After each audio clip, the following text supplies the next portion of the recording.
Welcome back to McRaeathon presents a blast from the past 2000. I am your new host. I am Dino95HD, back again to cover off the next couple of runs, starting with some Ford Mustang The Legend Lives by Viper. Take it away, my friend.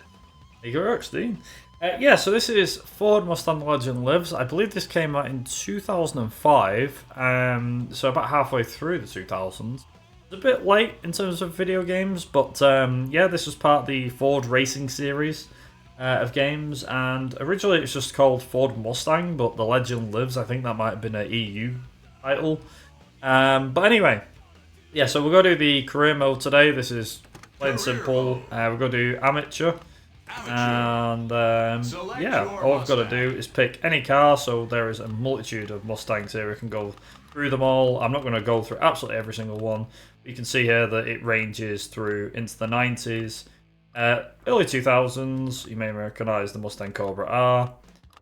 With the likes, you get the Mustang GT Cobra concept, and you can go all the way up to fastest car in the game, which is the Mustang GTR concept. Now, I will say that on the capture there may be a few flickering bits. Don't worry about them. But yeah, we're going to use this because it's the fastest car. Manual gears, and we are going to go with Long Beach. That's the first race that we're going to do. We're going to go all the way up to New York City, which is the endurance here. So if we're ready on time, I'll go to countdown in 3, 2, 1, go. Okay, so Ford Mustang Legend Lives. Nice and easy. Straightforward racing game. So one of the things I will start by saying is that the car has a hell of a lot of wheel spin. Well, off we go already. So hopefully the game should be audible. It should be. But yeah, so by having the fastest car means that we're obviously able to absolutely dominate the competition. So in terms of like handling model, the cars handle relatively decent. Obviously we've got the best car in the game here, so obviously we're going to be driving pretty well compared to if you were to use the original Mustang beforehand. Now, a couple of things to mention.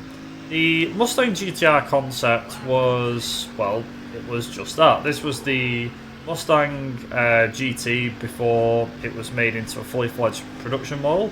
The GT concept was what the car could have been. They put the biggest engine in it, made it an absolute monster. Unfortunately, it was not production because, again, concept.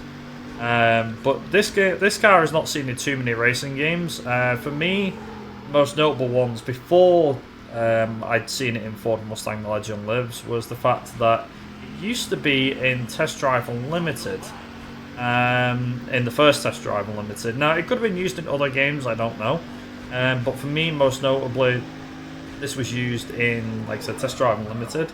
You may notice as well that we have things like Power Slide, and you'll see that we gain points. The points are something you gain over the course of the game. I don't believe they really do anything from memory. I beat this game like a fair few times, and honestly, it's not too bad. In terms of difficulty, it's quite easy to do, to be honest.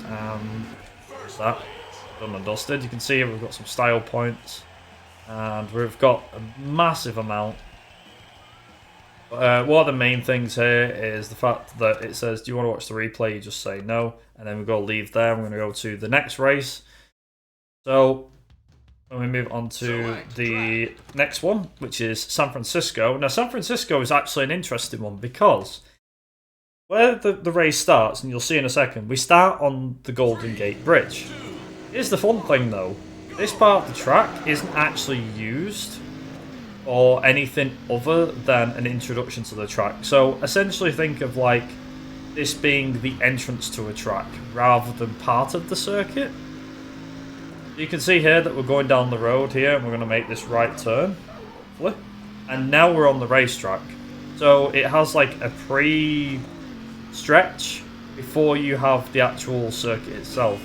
Quite a cool little thing, to be honest.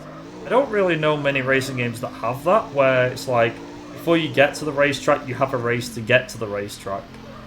Quite a neat little thing. I do quite like it.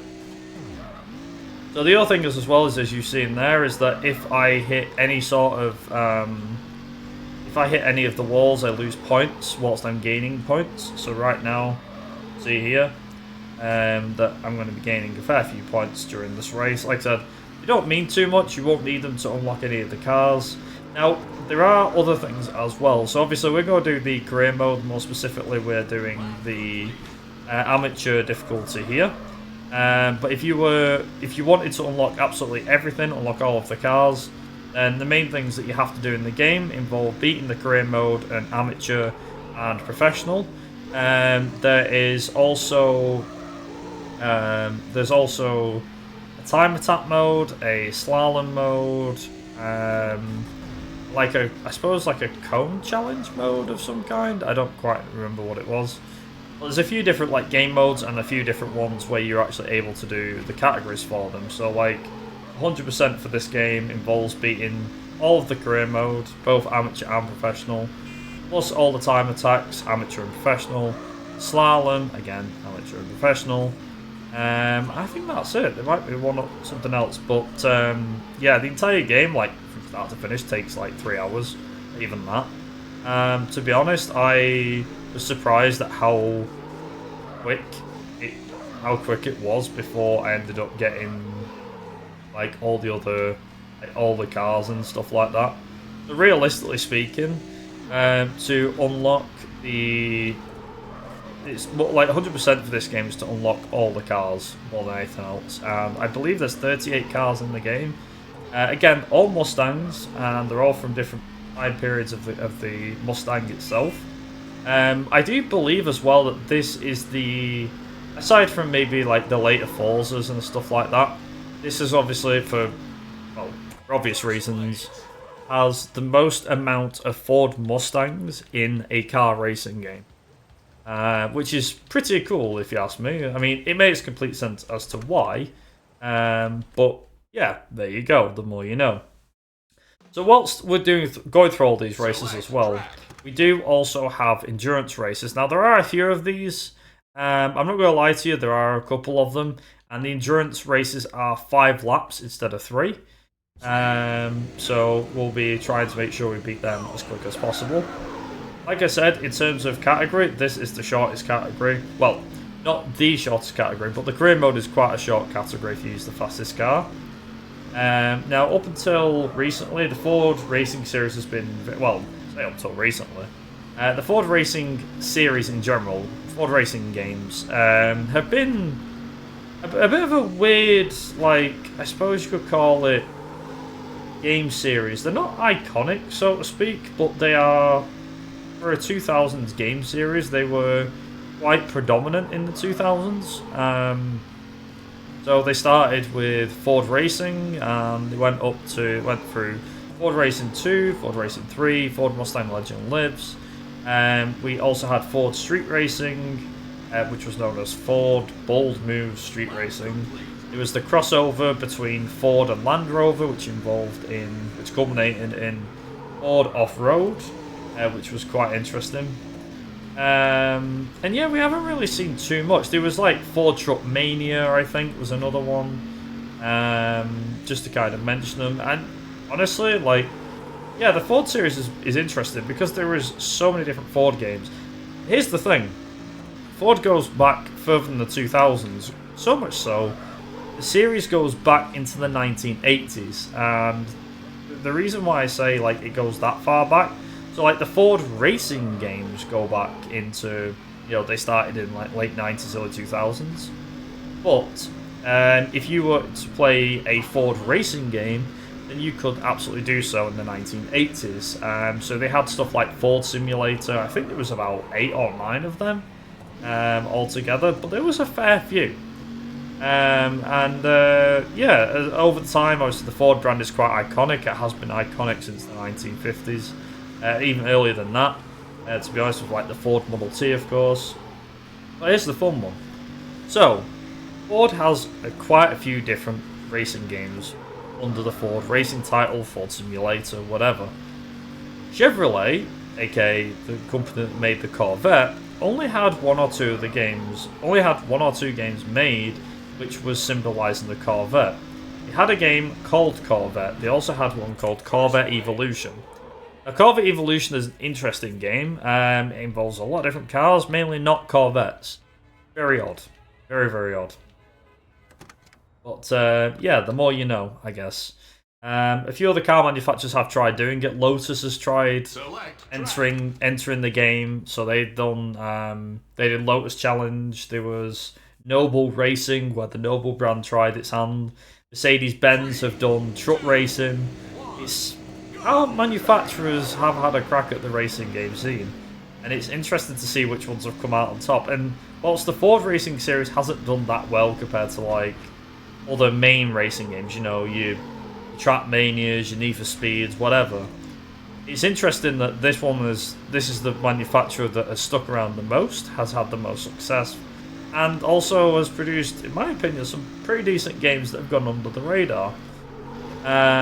But yeah, in terms of like racing games, do I enjoy these? Yeah, they're quite simple. The handling is very basic, and honestly, I think that a lot of people can pick these games up and play them. But anyway, enough from me.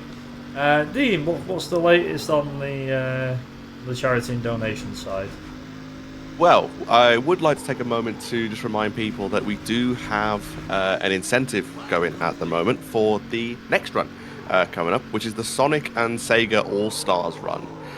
You can pick the version. So if you want to see one of the 3 versions on offer, you need to get your donations in pretty soon because we're running out of time on that one. Otherwise, it will be runner's choice because at the moment, there's nothing there. So I want to see some donations there, people. But in the meantime, let's talk about the charity quickly, shall we? So, Get Well Gamers. It's a charitable organization that aims to bring video game consoles and games to sick children in hospitals. It was founded in 2001 by Ryan Sharp, who was hospitalized as a child and found that playing Donkey Kong Jr. and Zaxxon had been beneficial to his recovery. So in 2005, the charity was officially recognized in the United States as a 501c3 charitable organization. By October 2006, the organization had expanded to cover over 40 hospitals in more than 20 states, and the charity accepts donations of video game systems and games from 1989 and later from both individuals and companies. And obviously now it's also based in the UK. So we've got a place in Scotland, and it covers multiple medical facilities in the UK, helping children through some difficult times. So get your donations in for a fantastic cause. You can do so by doing !donate in chat. I've pinned it on chat as well, so you can just get it friendly from there. Or you can click the button below the stream. But get your donations in, and we can get some money raised for a fantastic cause. Well, thank you very much, Dean. Just to kind of quickly mention one thing as well about Get Well Gamers. So, I met one of the guys who helps. I wouldn't say he's like runs it like fully, but one of the guys who helps run Get Well Gamers behind the scenes and goes to events and things is a guy called James. And I've met James at a couple of different events. Most notably, I met him at Doncaster Gaming Market over in the UK. I had a chat with him about a few things he seemed obviously very interested in, and I was there to do some game shopping myself, but obviously was able to chat to him about his charity and things like that, and it really did get me thinking. I was like, you know what, one day I would like to raise money for this charity. They seem like a great charity, and I did my research into them, and there wasn't too much that I could really mention about them, but ended up doing my research with them, and they're a great charity cause. I know that a few friends of mine have worked with them over the last few years, and whilst I believe at the moment, I think they're still taking consoles and games and everything like that. I still bump into James every now and again at these racing markets, gaming markets across the UK, and obviously it's not just a case of it's a charity and everything like that. Like I've had a chat with him a lot, and we've had some really good conversations, and I'm really happy that we were able to raise money for such a great charity. So thank you to, just as like a personal note, from my perspective, obviously for McRaeathon's perspective, up until now, thank you very much to all those that have donated and put money towards incentives and bid wars and everything like that. It's been amazing. Obviously, I'm sure the charity will very much appreciate everything. Yeah, so we have just done the New Orleans. I apologise if I butchered that name. We've done the New Orleans Endurance. We're now on to Miami. So we have a couple other races to do after this. We've got Miami, we have Chicago, Los Angeles, which is Endurance, as well as a couple other races as well. You might see that we end up doing a bit of a like a what do you call it? Like a what's the word? I think it's like reverse tracks, that sort of thing. So whilst this game is quite simple on paper, I will just mention as well, if you have handheld consoles, so like the Game Boy Advance, the DS, that sort of thing, you can actually find some of the Ford racing games for handheld consoles. As I was saying, there is a game called Ford Bold Moves presents Street Race, or Ford Bold Moves Street Racing, or something like that. That is essentially Ford Street Racing for the PSP, so if you ever wanted to get a hold of that game, you could do so by buying that game, or playing that game, should I say.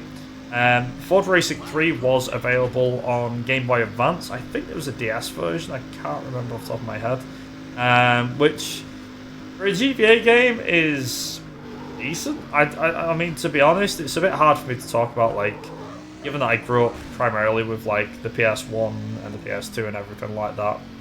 Obviously, GBA was not a really powerful console, but I think for the time, given like certain games that were on it, especially racing games as well, like V-Rally 3, the console did well.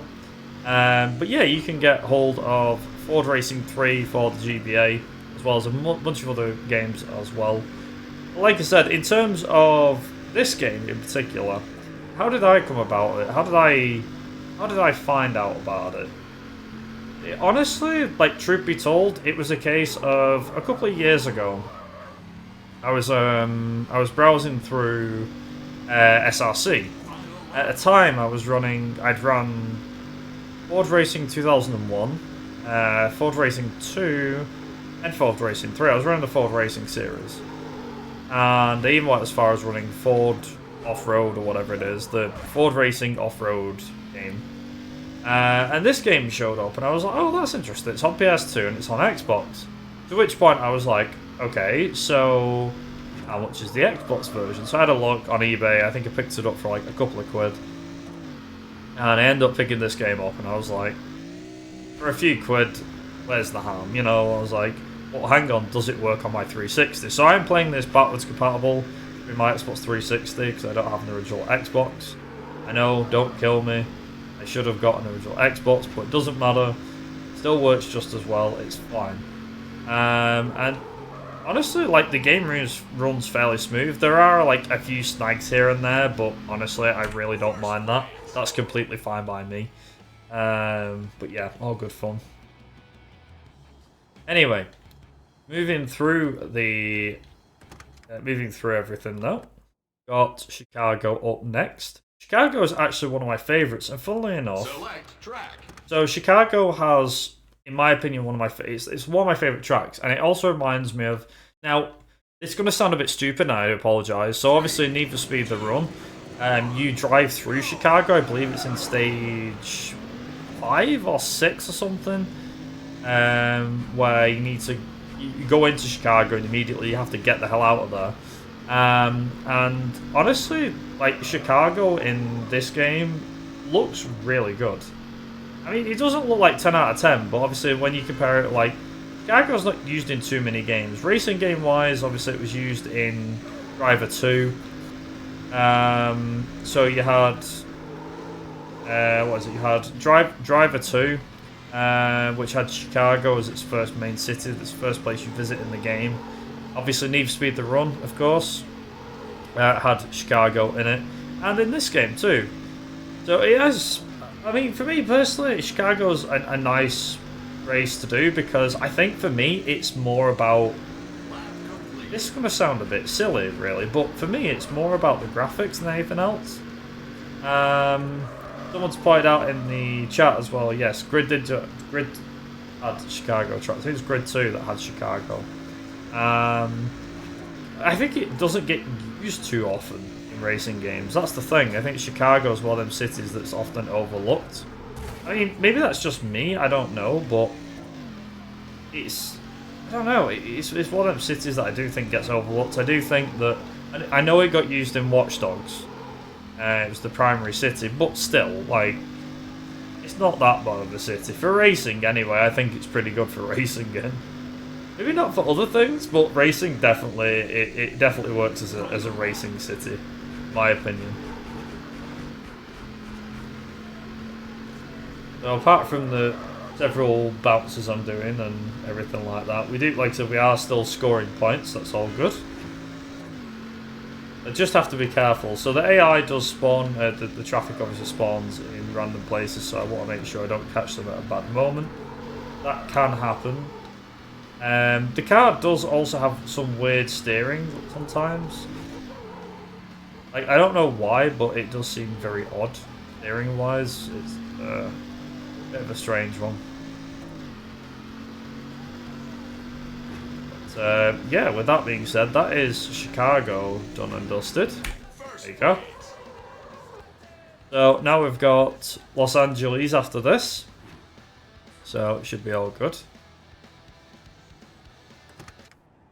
So quickly go back to the menu, go to Los Angeles. Now we do have to do these races one at a time, but again, it's fine.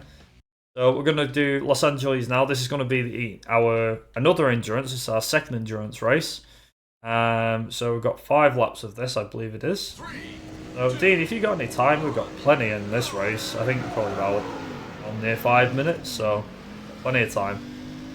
5 minutes? Oh, you're setting me a challenge here, mate. I've got to. Okay, let's see what we can do. Well, let's start off with a £5 donation from Anonymous. So thank you for the donation. With the comment, "Is Big the cat?"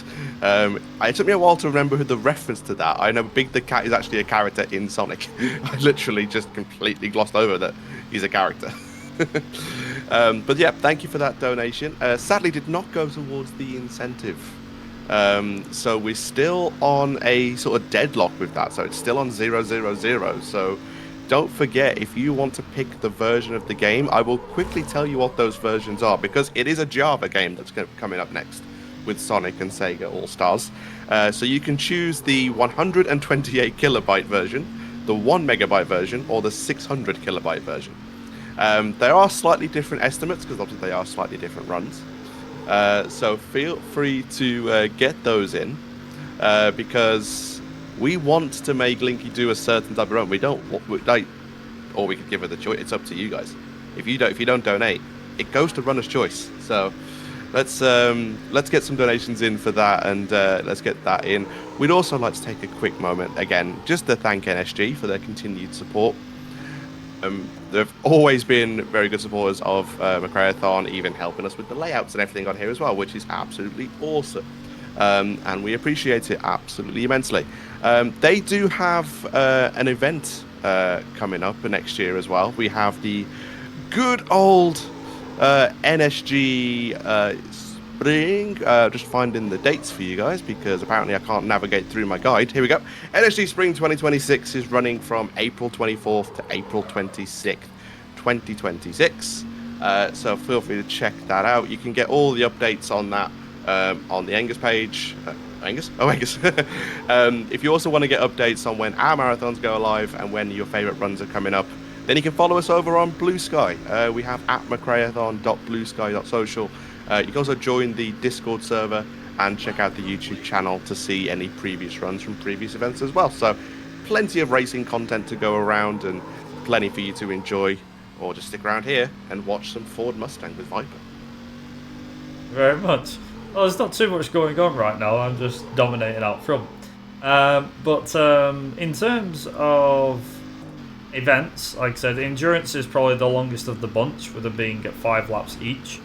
Now we will have to do one for New York City, which you may remember we've already done New York, and we've already done one race. That's because in this game in particular, they decided to repeat tracks. Now, as I was finding out by looking at the title screen, so this game has been made by Eurotechnics, I think it is, and 2K as well. So 2K Games, you know who they are? They're the guys that made like the Mafia games. Yeah, they helped with this game. I don't even know where to begin with something like that, but there you go. It's a bit of an interesting one when you look at a backstory for certain games. It's just incredible. It's like, oh yeah, you know, like this developer which made this interesting game, we'll call it, just turns around and is like, yeah, well, we also made this banger 20 years later. It's like, okay then. Like, I would never have it down that the same company that made Mafia 2, which is an absolute masterpiece of a game, if I might say so myself, made this in 2005. Now, for a racing fan, for me, I'm not too bothered. The game's alright, it's not great, it does things decent, does things bad. Every game has its flaws.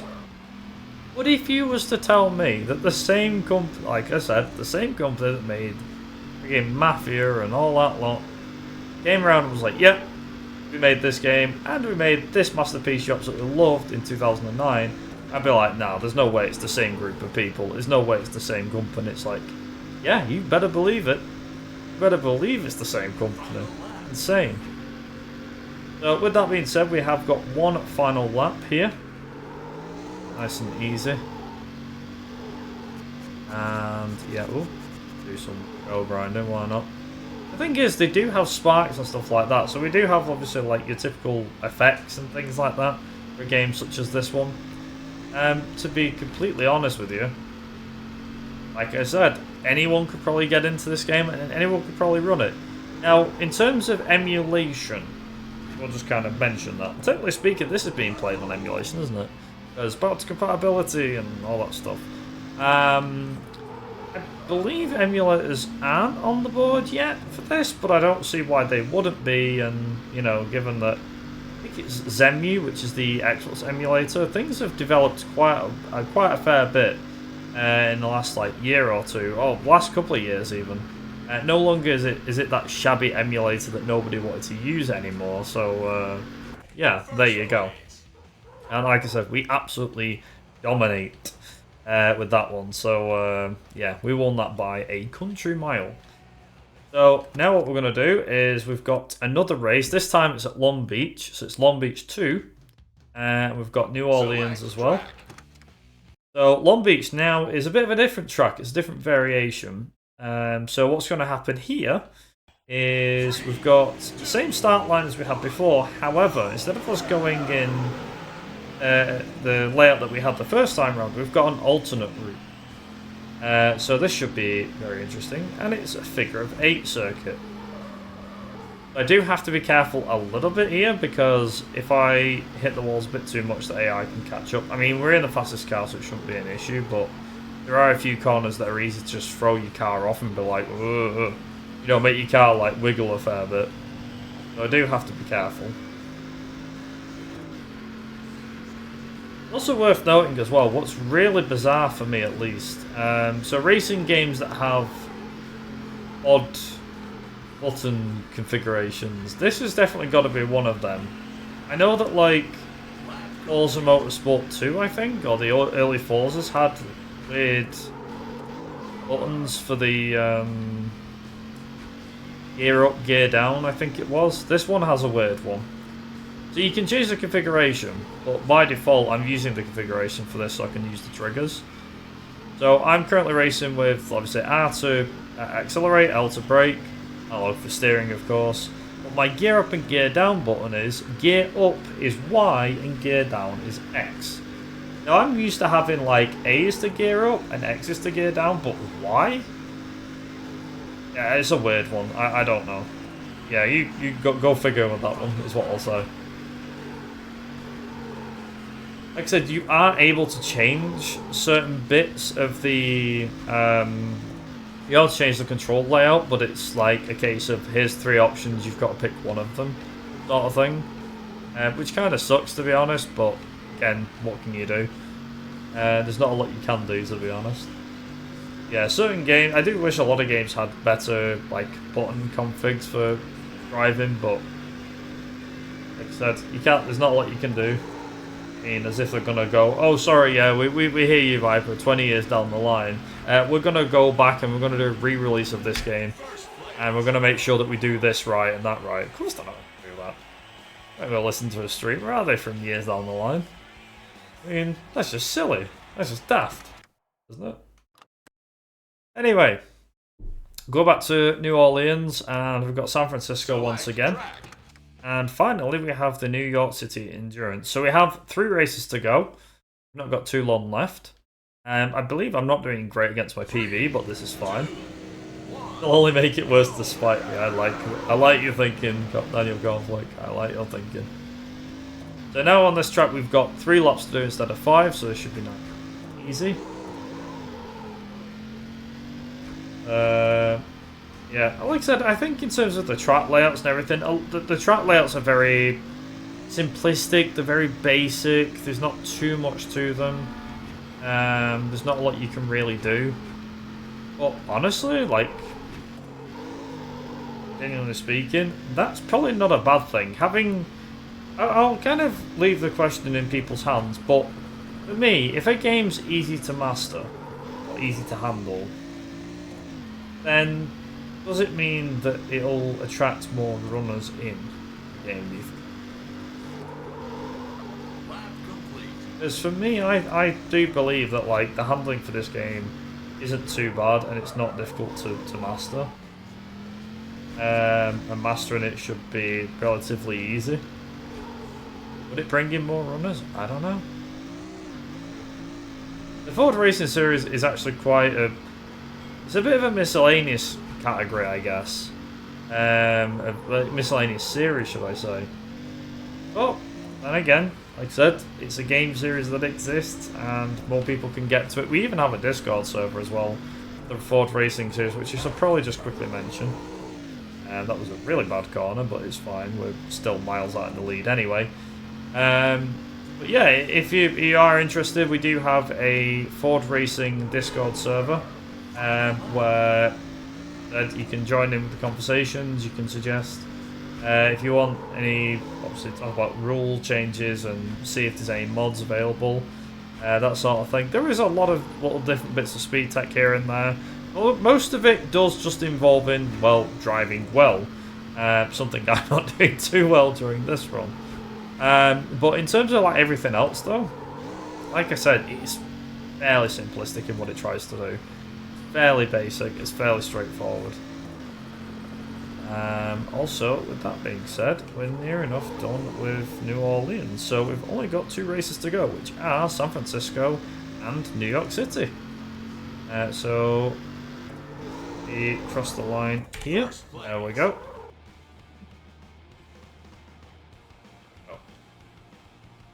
There is music in here, and I will just mention as well, just like as a bit of a heads up, that the music for this game is very, very good. For a 2000s game as well, I mean, I do believe like all the soundtrack was recorded by one band. There's another game that I played that came out in 1999, which was very similar. It was just called Dead in the Water, and I don't know what the band was that made the music for that game. But they made all the music in that game as well, and that game was pretty good for its soundtrack. So if you're into rock and heavy metal, definitely give the soundtrack for this game a try, and also for Dead in the Water for the PS1. I do think you'll like it. There's no singing from what I remember in Dead in the Water, but in this one there actually is music. Sorry, as in there is actually singing in the music a little bit. I'm trying to think what sort of like music or band they are familiar with, or familiar to be honest. But right now I can't think of any off the top of my head, unfortunately. You can see here that, again, this is another alternate route for San Francisco. Nice and easy. Fairly straightforward. Can't go wrong. Dean, if we've got anything you want to talk about, feel free to go right ahead. Absolutely. We've got a few donations to go through, so we have £5 again from Anonymous, saying big is the cat this time. And that does go towards the incentive to pick the version. This one goes towards the 1 megabyte version. So that is now at £5. We also have £10 from Daniel Cornflake with no comment, but thank you for that donation. And that goes towards the 600 kilobyte version of Sonic and Sega All-Stars. So currently it is 10-5-0 on there. So if you want to shift the balance of those, then get your donation in and choose the version. Currently, actually, the one that's winning is the second longest on the estimate. Just saying. So if you want a slightly longer, bit more Sonic, then donate to the 1 MB. If you want a bit less, go to the 128 kilobyte. But I'm not gonna tell you guys what to do. I will just mention as well, for the record, between the three versions, one that's the biggest eyesore is the 128 kilobit version. It might be the shortest category, but it's also the biggest eyesore. The 1 MB is the best looking. Just as like an FYI for everybody. It's funny that the bigger the file size, the better it is to see. Well, you've got to turn it up for the graphics, right? Yeah, exactly. Also, with that being said, we are done with San Francisco 2, which leaves us with one race to go, which is the New York City Endurance. Select track. So, yeah, last race, and time is going to be when I cross the line for this race. So, yeah, it's about 3 minutes away, because like I said, I've got to do a couple of laps of this, but last race to go. Also, I think we've already mentioned this, but yeah, like the AIs, they don't even exist in this version, in this game at this point.